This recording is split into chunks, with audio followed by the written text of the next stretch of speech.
awalnya mungkin kita kesel ya, wah kesel gue nyamperin orangnya kejauhan, udah deh di sosmed aja deh gue bully kan gitu kadang-kadang kan. Harus tetap rasional. Lo punya kehidupan juga gitu loh. Betul. Lo punya kehidupan di sini, maksudnya kehidupan lo bukan sama si artis itu gitu. Iya. Lo fans boleh, fans fanatik.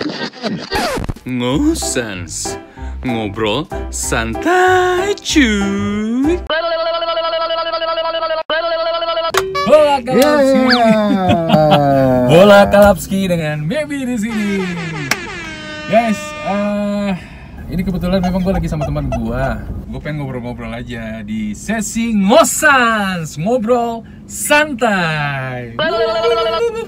Jadi jangan terlalu serius. Santai aja. Santai aja. Ya, jadi teman gue ini, gue sebutin nama lo ya. Boleh. Niko Krishna. Dia ini seorang lawyer, guys. Kenapa seorang lawyer yang gue ingin ajak ngobrol-ngobrol santai di sini? Karena gue sempet tahu kemarin tuh ada isu, bisa dibilang ribut-ribut kecil lah mungkin ya. Gue nggak terlalu mengikuti ya, tapi yang jelas ini kaitannya sama fans yang fanatik lah. Fans yang fanatik yang apa ya, yang bener-bener ngefans banget sama satu grup ya, grup Korea lah. Nah, antar mereka itu perang tawuran gitu cuy. Enggak, dalam arti di sini perang di sosial media gitu. Mungkin saling lempar-lemparan, komen-komen, ngebully lah. Mungkin seperti itu ya, tapi gua yang jelas arahnya seperti itulah gitu. Jadi dia sangat-sangat fanatik lah. Makanya bisa dikatakan fans yang fanatik. Mungkin ada satu persoalan yang mereka pahami ya, yang tidak berkenan sehingga saling singgung, ada yang tersinggung dan lain-lain gitulah.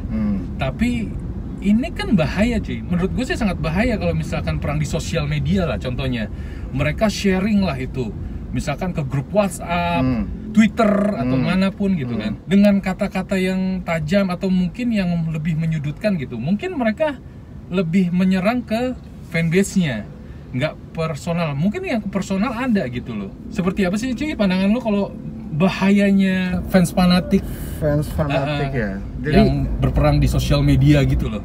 Memang sih kalau kita bicara fans ya, fans atas band tertentu, atas kalau di sini konteksnya band Korea lah ya. Iya, band Korea. Nah, dan semua orang punya fanatisme tertentu pada musik atau grup musik tertentu. Kayak gue nih, gue ngefans banget sama kayak Rolling Stones, gue ngefans banget sama kayak apa ya, Queen gitu. Nah, cuman yang perlu kita perhatikan gini, kita mesti bijak juga ya dalam bersosmed gitu. Bijak dalam bersosmed guys. Bijak dalam bersosmed. Jadi dalam arti apa? Ya kalau orang udah ngefans kan itu udah cinta ya. Jadi kadang kan apa aja dilakuin deh untuk supaya si hero-nya ini tuh nggak dibully atau nggak disaingi atau nggak dijelekin sama orang lain atau pihak lain gitu. Cuma hati-hati guys, jangan sampai kepleset. Kepleset dalam arti apa? Kepleset gimana cuy? Kepleset ngetik, ya kan? Kepleset mungkin ngeposting atau nge-repost atau nge-share. Karena di sini terutama untuk fans fanatik yang ada di Indonesia, kita punya undang-undang ITE namanya. Undang-undang ITE guys. Lu bisa Google deh di situ.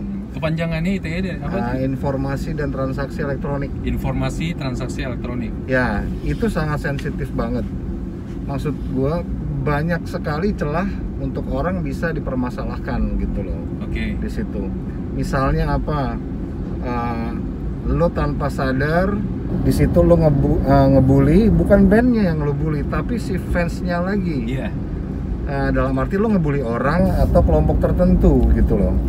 Itu yang kadang bisa dipermasalahkan gitu loh. Dan udah banyak lah kita bisa lihat ya, orang dipermasalahkan atau dilaporkan atau digugat atau bahkan dipidanakan gara-gara nge-repost, nge-share, posting atau ngomong tertentu di sosmed gitu. Pertanyaannya misalnya, apakah kayak grup-grup chat grup itu masuk dalam kategori sosmed nggak? Jawabannya iya. Gitu. Selama itu bisa diakses sama publik, selama itu isinya bukan cuma lu dan temen lu, ada orang lain di situ, itu udah masuk konten publik dan lu harus hati-hati dalam berbicara. Betul. Nah, ini pertanyaan dari gua deh. Kalau yang melakukan bulinya itu atau yang menyebarluaskan hoki dilakukan oleh orang yang di bawah umur, itu kalau di ITE sendiri bagaimana? Gini, jadi memang untuk anak di bawah umur bukan berarti dia bebas dari hukum, enggak. Tapi hanya penerapan hukum atas anak di bawah umur itu berbeda sama penerapan hukum terhadap orang dewasa. Jadi gini cuy, menurut lo anak di bawah umur itu berapa tahun sih? Di bawah 17 tahun. Di bawah 17 tahun. Sebetulnya menurut undang-undang kita, dan mungkin banyak yang belum aware ya, kategori anak di bawah umur itu 18 tahun menurut undang-undang. Jadi 18 tahun pun masih dianggap anak di bawah umur. Nah, konsekuensinya gimana apabila dia melakukan pelanggaran hukum? Ya, contohnya yang tadi. Contohnya tadi, misalnya dia melanggar undang-undang ITE. Ya. Nah, penerapan pasalnya sama seperti orang dewasa, tapi mekanisme hukumannya itu berbeda. Seperti gini, maksimal dia 10 tahun ancamannya, nggak bisa lebih. Meskipun undang-undang ITE mengisyaratkan lebih dari 10 tahun misalnya, gitu. Itu satu. Nah, terus dua, dia bisa tidak wajib untuk ditahan. Gitu. Terus ketiga, ada namanya perdamaian atau diversi gitu. Ada proses itu, tapi bisa juga perdamaian yang tercapai, bisa juga enggak. Dalam arti konsekuensi hukumnya, belibet gua pakai masker nih. Konsekuensi hukumnya sama cuy. Gitu. Nah, tadi memang ada gua tidak wajib ditahan. Nah, kalau tidak wajib ditahan berarti anak itu bebas saja berkeliaran atau bagaimana? Bukan, tidak wajib ditahan selama dalam proses penyidikan. Nah, tapi nanti kalau sudah ada putusan persidangan dinyatakan bersalah, ya dia ditahan. Kan di kita ada lapas anak, kan gitu. Dalam lembaga anak. Intinya cuy, ditahan itu mau lo sehari 2 hari itu nggak enak, itu sulit di dalam. Kasihan juga keluarga lo, kasihan juga masa depan lo, sekolah lo terbengkalai dan sebagainya. Gitu. Jadi hati-hati dalam bersosmed. Jadi fans fanatik boleh, gue juga fans fanatik terhadap band tertentu. Cuman dalam bersosmed bijak aja. Harus bijak guys. Gitu guys. Jadi ya makanya kalau kita boleh fanatik ya seperti yang dikatakan sama Niko tadi ya, tapi jangan terlalu tidak bijak menggunakan sosial media. Ini gampang aja kalau misalkan kita mendengar informasi dari pihak lain yang menyinggung masalah yang pujaan kita atau band favorit kita, ya kita harus klarifikasi dulu lah ya. Betul. Ya kita harus tahu dulu kebenarannya gitu loh. Itu sumbernya dari mana? Sebetulnya gini, kalau misalnya lo nggak suka pada saat di sosmednya atau di chat, kalau nggak suka sama perkataan orang tertentu, misalnya wah dia ngehina band gue, dia ngebully band gue, dia sama aja dia ngebully pahlawan gue lah ibaratnya gitu.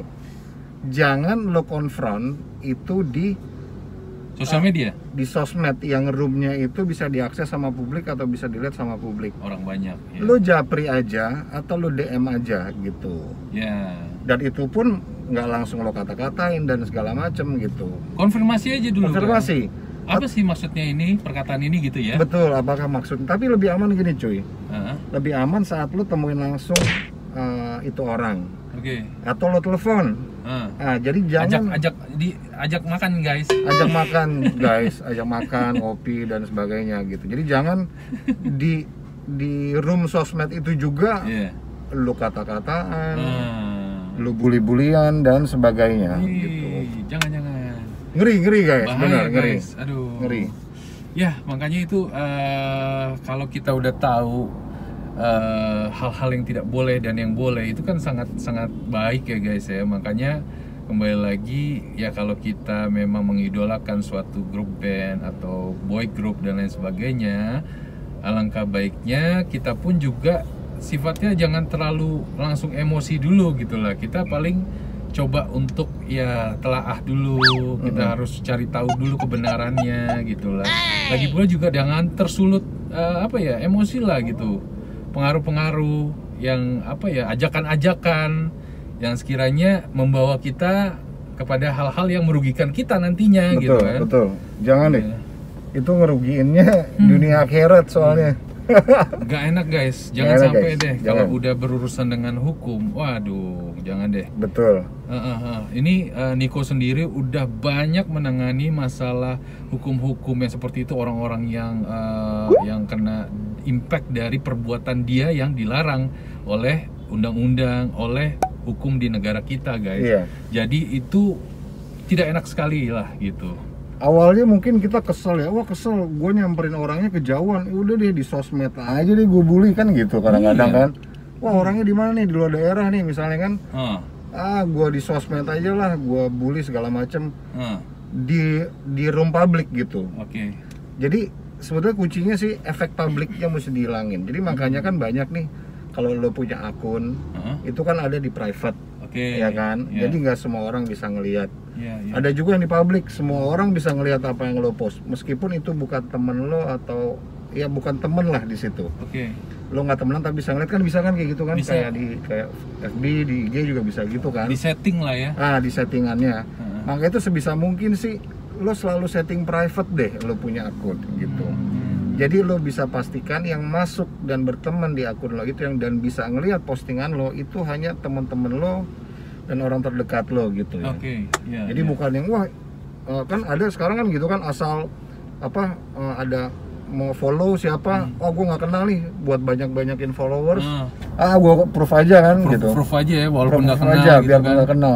Tapi efeknya gitu nanti saat lo posting sesuatu yang mungkin postingan lo berseberangan dengan seleranya orang mereka, yang tidak dikenal itu, yang lo udah proof itu, nanti lo dimasalahin gitu.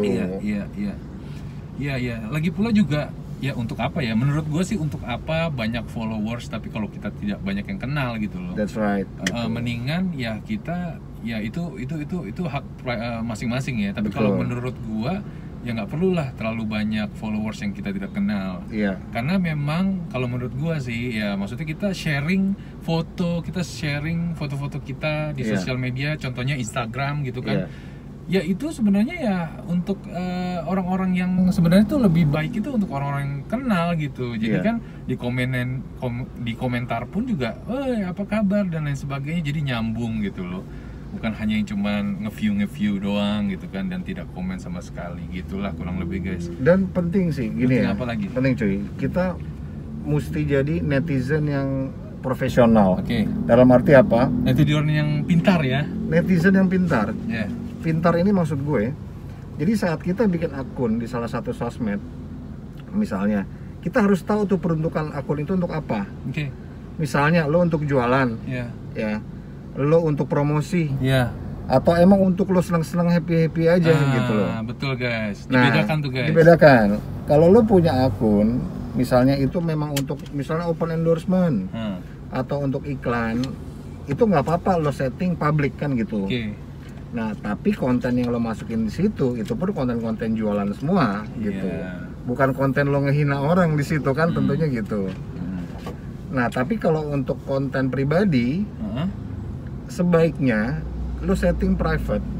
Jadi lo bisa pastikan yang berteman itu memang hanya saudara lo, siblings, family, friends dan sebagainya. Atau misalnya bisa disetting kan, kayak contoh lah, gue ambil brand Instagram, di Instastory itu sama di feed ya. Itu bisa disetting siapa aja yang bisa ngelihat itu. Betul. Nah gitu. Coba lo setting seperti itu. Nah kalau lo males setting kayak gitu, gue sebetulnya agak gaptek juga soal settingan gitu cuy. Makanya gue nggak pernah posting yang kira-kira bermuatan konten tertentu yang itu bisa jadi yang sifatnya provokatif, terus juga asusila, sara, gitu. Nggak pernah sih, gue paling yang fun aja cuy, gue lagi happy sama teman-teman gue gitu kan. Mendingan gitu guys. Jadi nggak ada beban gitu kan. Jadi nggak ada celah untuk orang-orang jahat atau mungkin orang-orang lain di sana untuk menyeret lo ke dalam kerugian lah, ibaratnya begitulah. Nah, hal yang merugikan maksudnya gitu. Penting juga sih. Ya, tapi ini maksud gue ini perlu banyak belajar ya. Maksudnya gini. Lo untuk ngehina orang tapi tanpa harus menyebut, cuy. Kayak nyindir lah gitu kan.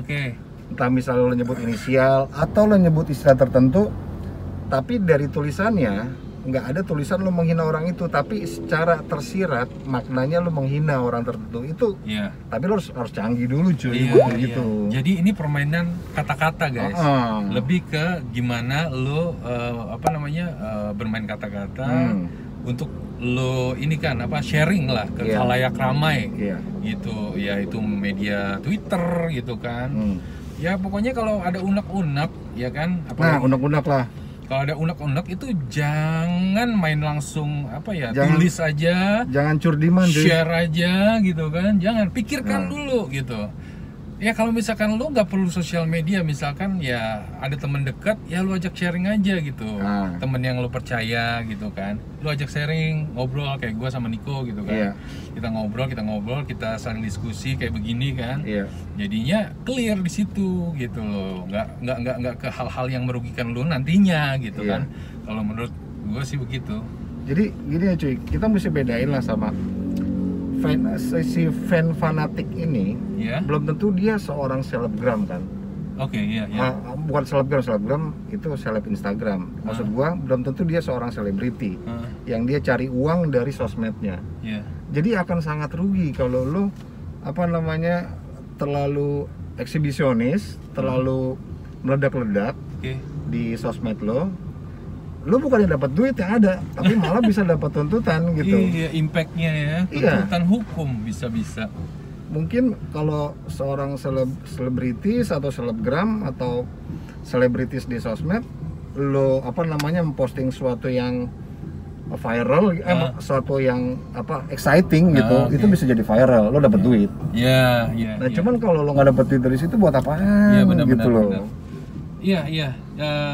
Suatu hal itu dilakukan memang karena ada tujuannya sih. Tujuan lu untuk apa ini? Benar. Gitu. Ya lu harus tahu itu dulu, tujuan lu tuh memposting ini untuk apa. Betul. Kalau tidak ada untungnya, ya ngapain mesti capek-capek ya buat suatu statement yang merugikan gitu. Iya, yang bisa merugikan ujungnya gitu. Jadi jangan lupa ya guys ya. Kalau orang di bawah umur tuh bukan berarti bebas dari tuntutan hukum. Bukan. Ya. Jadi di kita ada penjara anak soalnya cuy. Iya, ada penjara anak itu ada. Lembaga peradilannya pun. Lembaga peradilan anak ada. Ada gitu kan. Jadi hati-hati ya. Jadi kalau misalnya punya adiknya tuh kasih tahu juga guys. Jadi terhadap lo juga ya kasih tahu teman-teman lah gitu. Jangan sampai hal-hal yang terlalu fanatik lah, fans fanatik ya. Bermuara akhirnya tuntutan hukum lah gitu loh. Iya, berujungnya susah. Siapa dianya, orang tuanya yang susah gitu kan. Kalau punya pacarnya yang susah. Nanti kalau lo di penjara, pacar lo pasti pacaran lagi. Iya cuy.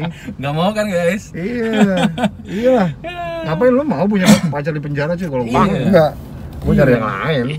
Janganlah, nanti akan menyulitkan lo juga kalau lo mencari pekerjaan gitu. Apalagi pekerjaannya pegawai negeri sipil gitu kan. Itu kan udah nggak boleh tuh kalau udah pernah dipidana gitu kan. Makanya jangan guys, hati-hati deh bener-bener. Kita boleh garis bawain lagi kesimpulannya, kita boleh fanatik, kita boleh seneng sama suatu grup band tertentu, sama orang artis siapa manapun gitu kan. Tapi kita tidak boleh berlebihan gitu loh. Segala sesuatu yang berlebihan itu tidak baik gitu loh. Harus tetap rasional. Lo punya kehidupan juga gitu loh. Betul. Lo punya kehidupan di sini, maksudnya kehidupan lo bukan sama si artis itu gitu. Lo fans boleh, fans fanatik. Gue juga banyak ngefans fanatik sama band-band tertentu gitu. Iya. Cuman be smart guys, be smart. Jangan bodoh guys. Tapi ngomong-ngomong lo, selain grup band yang lo suka itu, apalagi kalau Korea lo ada yang suka nggak? Korea, justru gue penyanyi solo Cina cuy. Suka cuy, iya. Kayak Jackie Chung ya? Jackie Chung. Iya kan, Jackie Chung, terus Teresa Teng lagian. Coba dong nyanyiin lagunya. Lagian. Yang ini, yang lagunya? You want I need Really nigga. Gitu cuy. Gue tahu. Oke guys. Guys. Jadi gitu ya. Mudah-mudahan sharing ini bisa ngebantu kita semua gitu ya, guys, untuk selalu bijak menggunakan sosial media. Betul. Oke guys. Ngomong-ngomong sambil makan siang guys. Makan siang guys. Ya Emang kan? gue bawa makan siang. Gue lagi diet soalnya, jadi bawa makan dari rumah, nasi merah guys. Nasi merah guys. Cari yang sehat-sehat soalnya kan lagi musim Covid kayak gini ya. Benar guys. Makanan terus sama ya aktivitas kita harus selalu sehat lah guys lah. Olahraga ya kan, tidur yang teratur, istirahat cukup lah ibaratnya kan. Dan ke tempat lingkungan yang steril ya. Jangan hindari keramaian. Benar guys. Waspadalah. Waspada. Pakai bang api cuy. Oke guys, sekian dulu ya konten kita Ngosans kali ini. Fans fanatik, Yes. hati-hati, hati-hati, Hati-hati. hati-hati. Ayo ketabrak. Hati-hati ketabrak. Bye-bye Kalapski. Jangan lupa di subscribe ya guys. Yuk. Ini lagian cuy, masih merah, dia udah jalan cuy. Ini siapa telepon? Halo. Ya udah.